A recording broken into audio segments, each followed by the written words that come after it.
धर्मानुरागी बंधु, यहाँ प्रसंग चल रहा है। शिव ने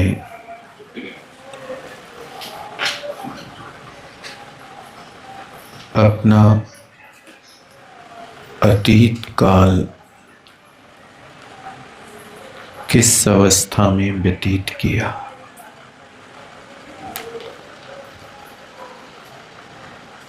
प्रायः करके लोग भविष्य की चिंता में डूबे रहते हैं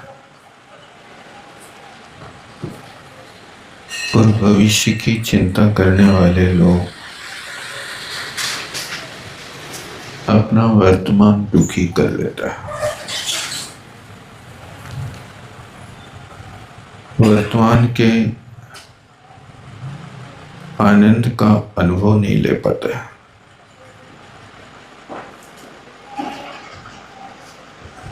यदि आप वर्तमान में जीना सीख लेवे तो आपकी अनेक प्रकार की चिंताओं से मुक्ति मिल जाए। उस बात को यहाँ कहा कि पूर्व में अपन ने बीज क्या बोया, जो बीज बोया है फसल वही काटना पड़ेगा।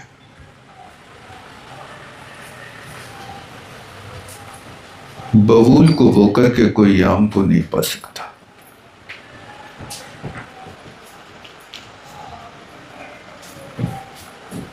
आप नीम को बोकर के अंगूर को नहीं पा सकते।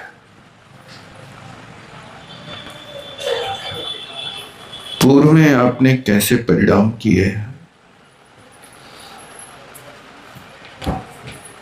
योग और कषाय की परिणति कैसी रही है,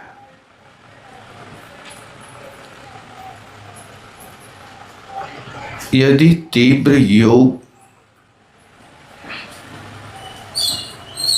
और उस तीव्र योग के साथ में तीव्र कषाय रही है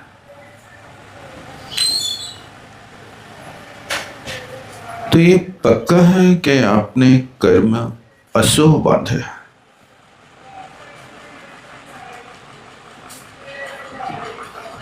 कषाय की तीव्रता में कभी शुभ कर्म का बंध नहीं होता।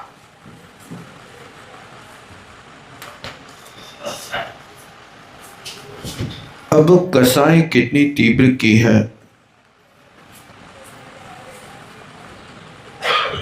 उस तीव्र की हुई कषाय का आपने स्थिति अनुभाग कैसा बांधा है, ये आपके स्वयं के निजी परिणामों के ऊपर।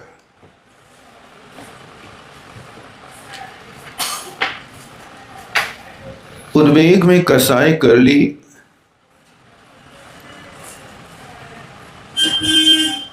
लेकिन उस कषाय को आपने सिर्फ प्रदर्शन के लिए किया,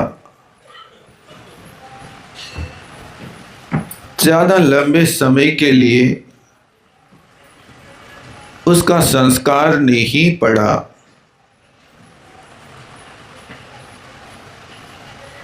और कषाय करके यदि आपने पश्चाताप कर लिया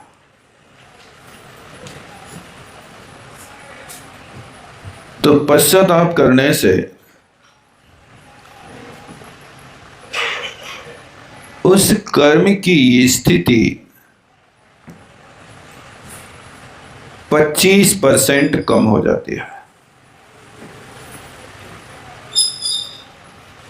बस इतना है कि पश्चाताप अच्छे से करना चाहिए।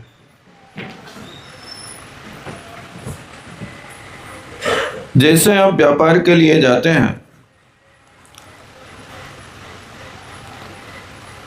माल खरीद लेते हैं, बिल बन जाता है, लेकिन उस दुकानदार से यदि आप कुछ गिड़गिड़ाने लगते हैं, मैं गरीब हूं, मुझे आपके सहयोग की जरूरत है, मुझे विश्वास है कि 5,000 के माल में मैं आपसे 500 रुपये का डिस्काउंट चाहता हूं। उस सामने वाला व्यक्ति जो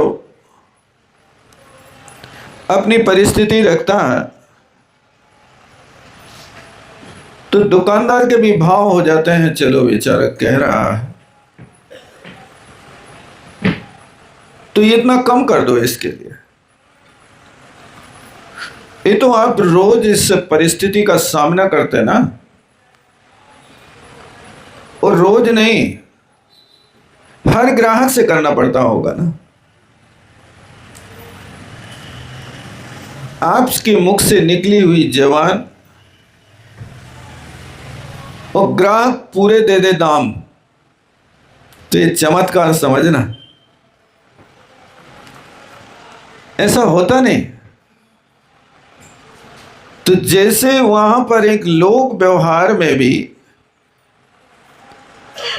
उस सामने वाले व्यक्ति के निवेदन करने पर आप उसके लिए अनुचित या उचित क्या है इतना समझ करके उसके लिए कुछ तो कर देते। वो मांगेगा 500 कहा है, भले ही आप 500 नहीं करो तो 50 रुपया तो कम कर ही दोगे।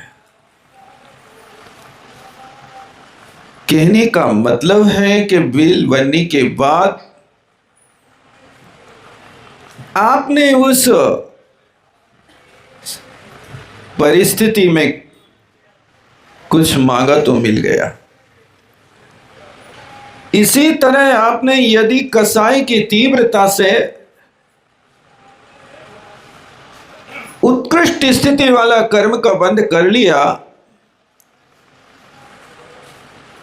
और उस कर्म का बंद होने के बाद में आपने अपने आप में पश्चाताप किया कि हे भगवान, मैंने बहुत बड़ा अनर्थ कर दिया। मैं रोज भगवान के सामने प्रार्थना करता हूं कि हे परमात्मा, प्रतिकूल संयोगों में क्रोधित होकर संसार बढ़ाया है, प्रतिकूल परिस्थितियां आती हैं और मैं कुपित हो जाता हूं और मैंने अपने हाथ से अपना संसार बढ़ा लिया। अब उस बढ़ाए हुए संसार को मैं चंदन की 2 बूंद चढ़ा करके उसको समाप्त करना चाहता हूं। इसी तरह भगवान, आपको भूल करके मैंने प्रतिकूल परिस्थिति में आकर के मैंने एक काम तो कर लिया, लेकिन एक कार्य अच्छा नहीं है, इसका फल बुरा ही होता। गलती होने के बाद व्यक्ति को यदि अपराध बोध हो जाए तो अपराध बोध होने पर व्यक्ति अपने मामला को सुधार लेता है। इसी तरह ये अपन से गलती हुई है कि अनादि काल से आज तक अपराध बोध नहीं हो रहा है, गलती करता हूं जा रहा हूं, क्या करें। इंसान भूल पर भूल करता गया, धूल चेहरे पर थी और साफ आईना करता गया। धूल कहां लगी है? आप दर्पण में चेहरा तो देख रहे हो, लेकिन उस दर्पण पर जो धूल दिखाई दे रही है, तो धूल चेहरे पर है कि दर्पण पर है, इस पर विचार तो करो। चेहरे पर लगी हुई धूल, चेहरे पर लगी हुई कालिख दर्पण की सफाई से धुल नहीं सकती है। अपनी आत्मा पर लगी धूल कोई दूसरा धो नहीं सकता, अपन को स्वयं को करना होगा। इसलिए यहां पर अपराध बोध हो, अतीत की ओर देखते रहो, तुम्हारा इतिहास क्या है, उस इतिहास को देख करके काले अनंत निगोद मझार कैसे रहे होगे। यहां पर एक रात की यात्रा में यदि एक सीट पर 3-4 लोगों को बैठना पड़े तो कहता परेशान हो गए, परेशान हो गए, बार बार कहेगा। जबकि एक सीट पर यदि 3-4 लोग बैठे हैं तो आधा फुट की तो जगह मिली ना तुम्हें, ना मिलने से तो अच्छा है। यहां पर इतने में दुखी हो रहे हो, वहां देखो कि निगोद काल में कितनी सीट मिली। एक निगोदिया जीव के शरीर में इतने जीवों ने सीटें बना रखी हैं कि अनादि काल से लेकर आज तक जितने सिद्ध हुए, उन सिद्धों की जितनी संख्या है उसके अनंत विभाग उस एक निगोदिया के शरीर में जीव निवास कर रहे। और दूसरी अवस्था काल की अपेक्षा देखा जाए तो एक निगोद शरीरे जीवा दब्ब प्रमाण दो सिद्धा दिट्ठा सबेण विदित कालेण। द्रव्य प्रमाण अथवा जितना काल आज तक व्यतीत हो गया, कितना काल व्यतीत हो गया, अनंत काल व्यतीत हो गया। उसे अनंत काल के वर्ष नहीं, महीना नहीं, पक्ष नहीं, दिन नहीं, समय लगाना। उसके जितने समय हैं, किसके, भूतकाल के आज तक जितने समय हैं उन समयों की गिनती करो। जितने समय होवे उतने समय प्रमाण एक निगोदिया जीव के शरीर में जीव रह रहे हैं। तो आप कहोगे क्या उन निगोदिया की अवगाहना राघव मच्छ के बराबर है क्या, 1000 योजन की है क्या? उसकी अवगाहना तो घनांगुल के असंख्यात विभाग है। उस अंगुल को, घनांगुल को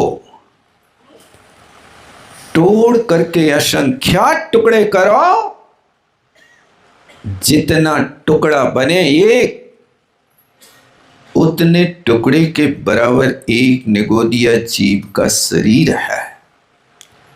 और उस शरीर में इतनी आत्माएं रह रही हैं। कैसे रहती होंगी, ये कैसे रहती होंगी ये प्रश्न नहीं करो। अनंत काल वही रह करके आया, वही अनुभव किया है। अब वे रहते कैसे होंगे, या तो वो जीव जानता है अथवा केवली भगवान जानता है। अपन तो सिर्फ आगम से पढ़ सकते हैं, आगम चक्षु से देख सकते हैं, लेकिन साक्षात नहीं देख सकते। वहां पर हमने इतने छोटे से स्थान में काल व्यतीत किया, यहाँ तो एक रात की बात है कि एक रात के लिए आप एक सीट पे 3-4 लोग बैठ करके जा रहे, वहाँ तो काल अनंत निगोद मझार, इन निगोद के भीतर इतना काल व्यतीत हुआ है, उसके विषय में कहा। और तन मिला तो कितना बड़ा मिला, एक इंद्री, यानी अपन लोग रह रहे हैं तो 5 मंजिला मकान पे अनेक खिड़कियां हैं, 5 इंद्रिय है ना, उसके लिए तो सिर्फ एक मंजिल मकान है और एक ही दरवाजा है, एक ही दरवाजे से सारा काम करता है। यानी एक सिर्फ स्पर्शन इंद्रिय वाला जीव वहाँ रह करके अपना काल व्यतीत करता है। क्या व्यवस्थाएं होती होंगी, इन सब चीज़ों को देख करके अपन को विचार करना है कि हे भगवान, अपन ऐसे कष्टों को भोग करके वहाँ से निकल करके कितनी नदियाँ समुद्र पार करके यहाँ तक आए हैं, ये बहुत बड़ी बात है। अपन पढ़ते तो हैं कि नर्तन रतन अमोल, इसे पानी में मत डालो मत डालो, लेकिन इस नर्तन रतन को पाया कैसे है, जब इस इतिहास को पढ़ो तब पता चलेगा कि वास्तव में ये तो हम शब्दों में पढ़ रहे हैं, लेकिन ये लंबी यात्रा कब से चल रही है, तो उस लंबी यात्रा के विषय में हमें स्वयं विचार करना है। उस बात को कहते हैं कि वहाँ से एक श्वास में 18 बार जन्म मरण की परिपाटी को करते हुए यहाँ से निकलता है, तो अब क्या बनता है, इसके विषय में कहते हैं कि ऐसे अनंत निगोदिया जीव हैं जो अपनी भावों की कलुषता से इतने दुखी हैं कि भी कभी निगोद बास छोड़ नहीं पाते। भाव कलंक सुपौरा निगोद वाशम न मुंचंती, भी हमेशा अशुभ लेस्या को लेकर के अपने परिणामों को बनाते हैं और वही जन्म मरण करते हैं। अशुभ लेस्याओं का अर्थ होता है कि ये कृष्ण नील लेस्या कापोत लेस्या के परिणाम अशुभ परिणाम कहलाते हैं। आपकी कृष्ण लेस्या है कि कोई शुक्ल लेस्या है, इसका परिणाम आप स्वयं देख सकते हैं। कृष्ण लेस्या वाला व्यक्ति जो होता है वो चंडो डमचई वैरम, जो व्यक्ति इतना चंड होता है, इतना चंड, चंड किसे कहते हैं, चंडो स्वतंत्र कोपिना, चंड उसे कहते हैं जो व्यक्ति अत्यंत क्रोधी होता है, उसको चंड कहते हैं। तो अब देखो कि कहीं ऐसी छोटी सी अपने लिए कसाय के निमित्त मिलती ही अपन उफन जाते हैं कि सहन कर जाते हैं। आप स्वयं विचार करो, कोई तुमसे कहे कि तुम बड़े क्रोधी हो तो तुम फिर उसके ऊपर उबल पड़ो। कोई कहे ना, लेकिन स्वयं अपने अंदर में आप झांक करके देखो कि आपके पास कसाय कितनी तीव्र है। यदि वो छोटा सा निमित्त मिले और उस छोटे से निमित्त को मिलकर के आप उसको टालते हो, तो आप फिर चंड नहीं कहलाओगे, अति क्रोधी नहीं कहलाओगे। ये चंड वो होता है जो व्यक्ति हमेशा ऐसी छोटी छोटी सी बातों में और एक बहुत बड़ा घर में महाभारत कर लेता है, पड़ोस में महाभारत कर लेता है, इसलिए ऐसी कसाय होती है। तो उस कसाय को करने वाला व्यक्ति कृष्ण लेस्या वाला होता है। आप अपने अंदर में झांक करके देखो कि कहीं ऐसी हमारी दशा तो नहीं है। और याद रखो कि क्रोधी की दुनिया विरोधी, क्रोधी व्यक्ति की हमेशा दुनिया विरोधी रहती है। क्रोधी व्यक्ति को कोई साल श्रीफल नहीं पहनाता है। जो क्षमावान होता है, अनेक अनेक कष्टों को सहन कर लेता है, उस व्यक्ति का जगह जगह सम्मान होता है। इसलिए ध्यान रखो, लिखा है आचार्यों ने कि एक क्षण का क्रोध व्यक्ति के सम्मान को, संपदा को, साथी को और समझदारी को खा जाता है। समझ में आया कि नहीं आया? क्या एक क्षण का क्रोध व्यक्ति के साथी को खा जाता है। आप किसी के ऊपर भी क्रोध करेंगे, वो व्यक्ति आपका साथ छोड़ देगा। आप अपने बेटे के ऊपर भी क्रोध करेंगे तो आपका बेटा भी आपको छोड़ के चला जाएगा। क्रोधी की दुनिया विरोधी रावण ने अपने भैया को यदि अलग किया था तो किसके कारण? विभीषण रावण को छोड़ के गया था तो किसके कारण बताओ? विभीषण ने अपने भैया से निवेदन किया था। कब किया था? जब विभीषण अपने महल से निकलकर जा रहा था और अशोक वाटिका में भयंकर करुण क्रंदन की आवाज आ रही थी। उस करुण क्रंदन को सुनकर के विभीषण से रहा नहीं गया और विभीषण ने पूछा कि यहां पर कौन ऐसी अबला नारी की आवाज आ रही है, पता करो। विभीषण ने अपना रथ उस ओर मोड़ा और जाकर के देखा तो एक वृक्ष के नीचे सीता देवी विराजमान है। और वहां पर विभीषण ने कहा कि तुम्हें क्या कष्ट है। उस बात को सुनकर के सीता को ऐसा लगा कि जैसे कोई हमारा हितैषी हो यहाँ पर। ऐसा सोच करके उस व्यक्ति ने उनसे कहा कि तुम वास्तव में ये बताओ कि आप कहाँ से आई हैं, यहाँ कैसे आई हैं।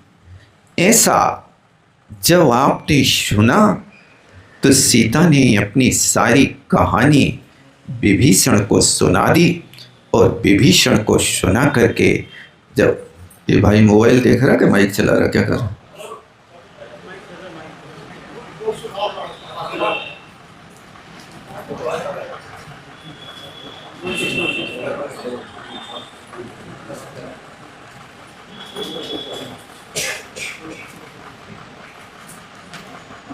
जब विभीषण ने परिस्थिति श्रवण कर ली, विभीषण को बहुत खेद हुआ, हमारे भैया ने क्या किया। हमारा भैया 3 लोक का अधिपति, 3 खंड का राजा होकर के, और उसने ऐसा काम कर लिया। क्या कमी है?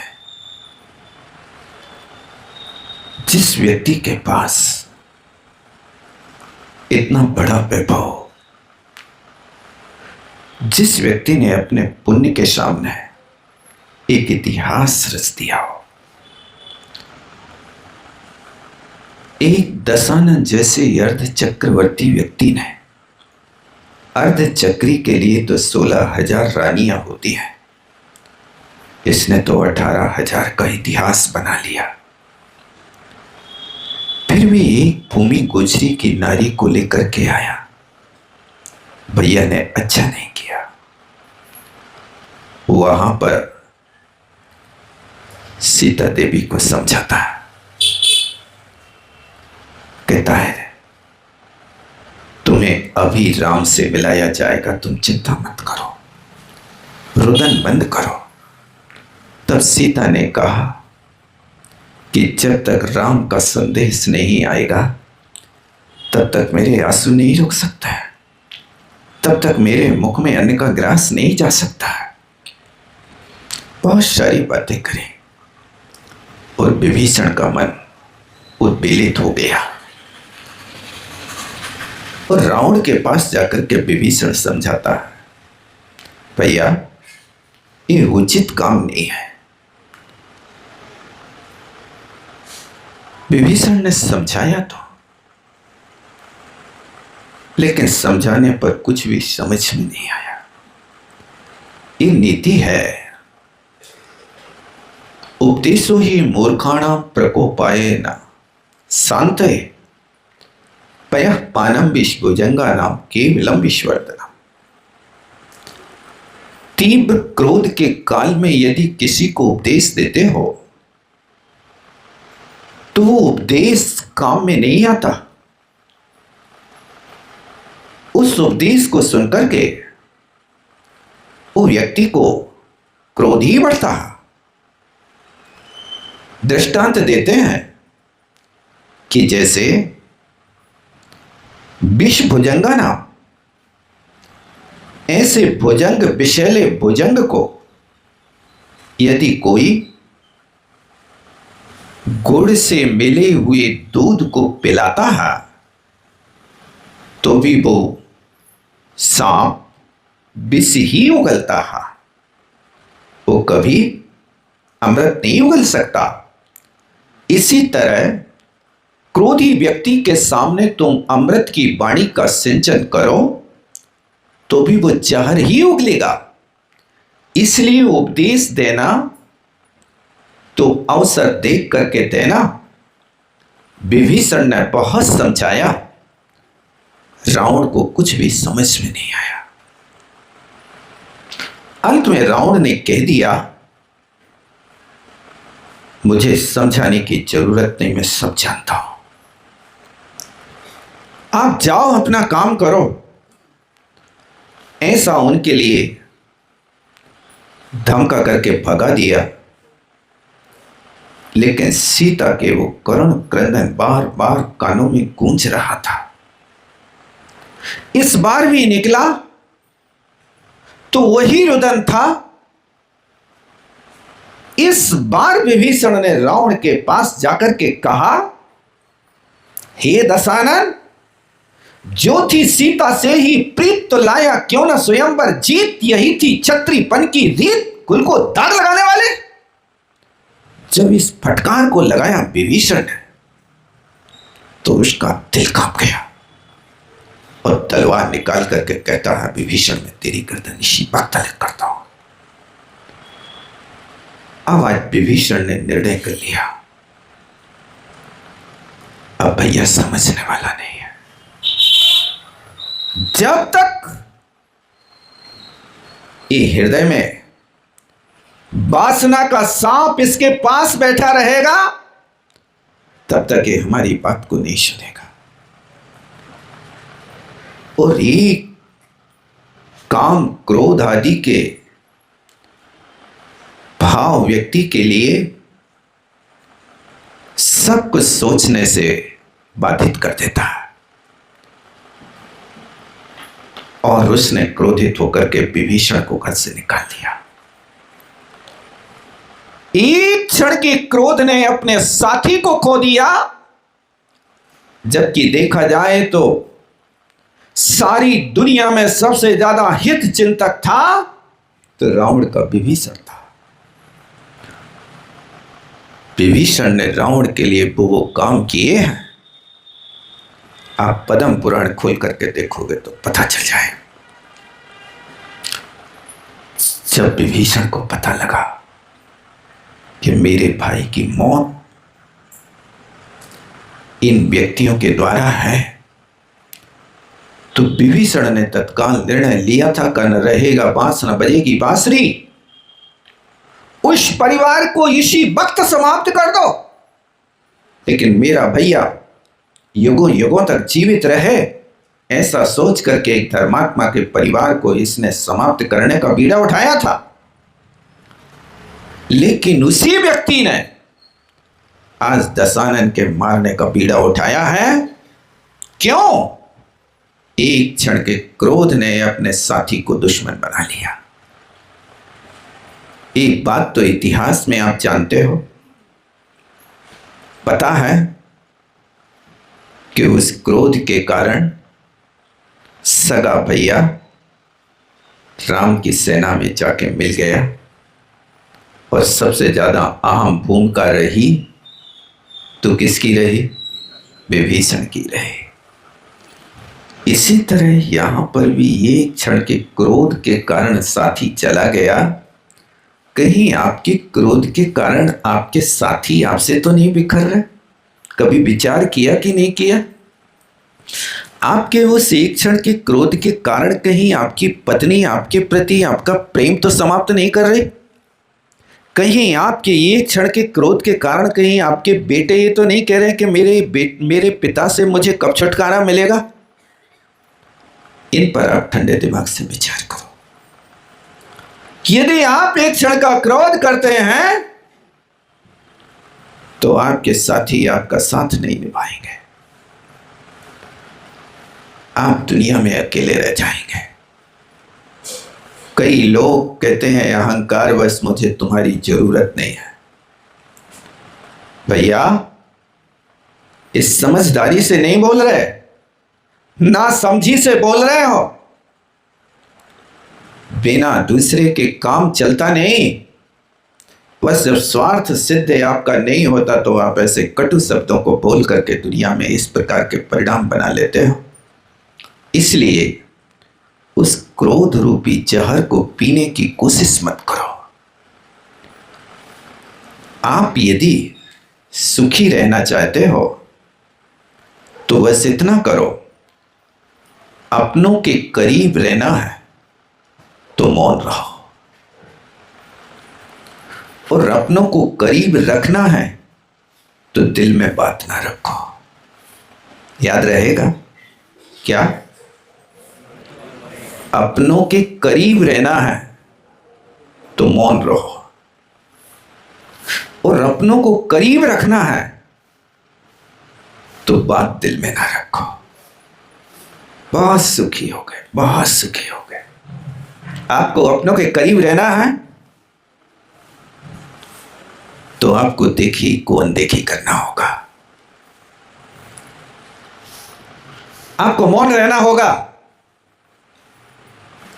आपके परिवार के लोग आपके सामने यदि आपके दूध के गिलास में आधा पानी मिला करके देवें तो बोलना मत, हमारे साथ आधा पानी क्यों? मौन रहना, अपनों के करीब रहना है। तो पानी कब तक पिए? अरे अभिप्राय को तो समझ लो। काश डॉक्टर ने कहा हो उनसे कि इनके लिए पीलिया का रोग है इसलिए आधा दूध आधा पानी पिलाना। वो तुम्हारा वैद्य बन रहा है, डॉक्टर बन रहा है, तुम्हारे जीवन की सोच रहा है, और तुम उसके विरोध में खड़े हो रहे हो, नारा लगा रहे हो कि मैं नहीं पीऊंगा पानी आधा, मैं तो दूध को पानी निकाल करके पीऊंगा, मैं तो गाढ़ा गाढ़ा मलाई खाऊंगा। हाँ बेटा खा ले, पहले जटराग्नि देख ले। अपनों के करीब रहना है तो भी तुम्हारे सामने दूध में पानी मिलाए तो खा लेना, खीर में हींग मिलाए तो खा लेना। मौन रहना, कुछ मत कहना, वे तुम्हारे हितैषी हैं। रिश्ते कितने भी गंदे हो तोड़ना मत, पानी कितना भी गंदा हो फेंकना मत, क्योंकि वो पानी प्यास नहीं बुझाएगा तो कोई बात नहीं, कम से कम आग बुझाने के तो काम में आएगा। इस तरह से आप कोशिश करें। क्या याद रहेगा कि नहीं? अपनों के करीब रहना है, करीब रहने के मौन रहना है। क्या करना? करीब रहना है, करीब रहना कि नहीं रहना? तो मौन रहोगे कि नहीं रहोगे? हमारी आदत है कि हम दुनिया को सुधारने के लिए बीड़ा उठा चुके हैं। हम तुम्हें सुधार के रख दें, तुम्हें सुधार के रख दें? भैया याद रखना, सुधार स्वयं से हो, प्यार सबसे हो, उलाहना किसी की ना हो और सराहना सबकी हो। सुधार करना है तो कहां से करना है बताओ? सुधार स्वयं से हो। और प्यार, तुम्हारा प्यार पक्षपाती है। तुम्हारे 2 बेटे हैं तो एक बेटे में प्यार ज्यादा होता है और एक में कम होता है। अभी कोई आया था, उसके 2 बच्चे थे, यही कथा है कहीं बाहर का। एक 6 माह की बेटी है, एक 2 साल का बेटा। तो उस बेटे की मम्मी ने शिकायत करी, महाराज का बताएं, ये बेटा हमारी छोटी सी बिटिया को बहुत मारता है, बाल खींच खींच करके कड़ोरता है, और कहता मम्मी उसको मत लेना, उसको गोद में मत लेना, हमें बैठा ले रहना। यानी प्यार के साथ पक्षपात मत करो। प्यार सबसे हो, सुधार स्वयं से हो। बुला है ना किसी की ना हो। तुमने ऐसा किया सो हमारा काम बिगड़ गया। तुमने किया कि तुम्हारे कर्म ने किया? क्या किया? तुम हमें रोटी, जली रोटी खिला रहे। भैया तुम्हें जली रोटी खिला रहा है कि तुम्हारे कर्म में बदी है जली रोटी खाओ, जिसको खा ले मन पूर्वक, काय को लाहना दे रहा है। इसलिए अपनों के करीब रहना है तो क्या करोगे? मौन रहना है। और अपनों को करीब रखना है तो बात दिल में ना रखना। क्यों?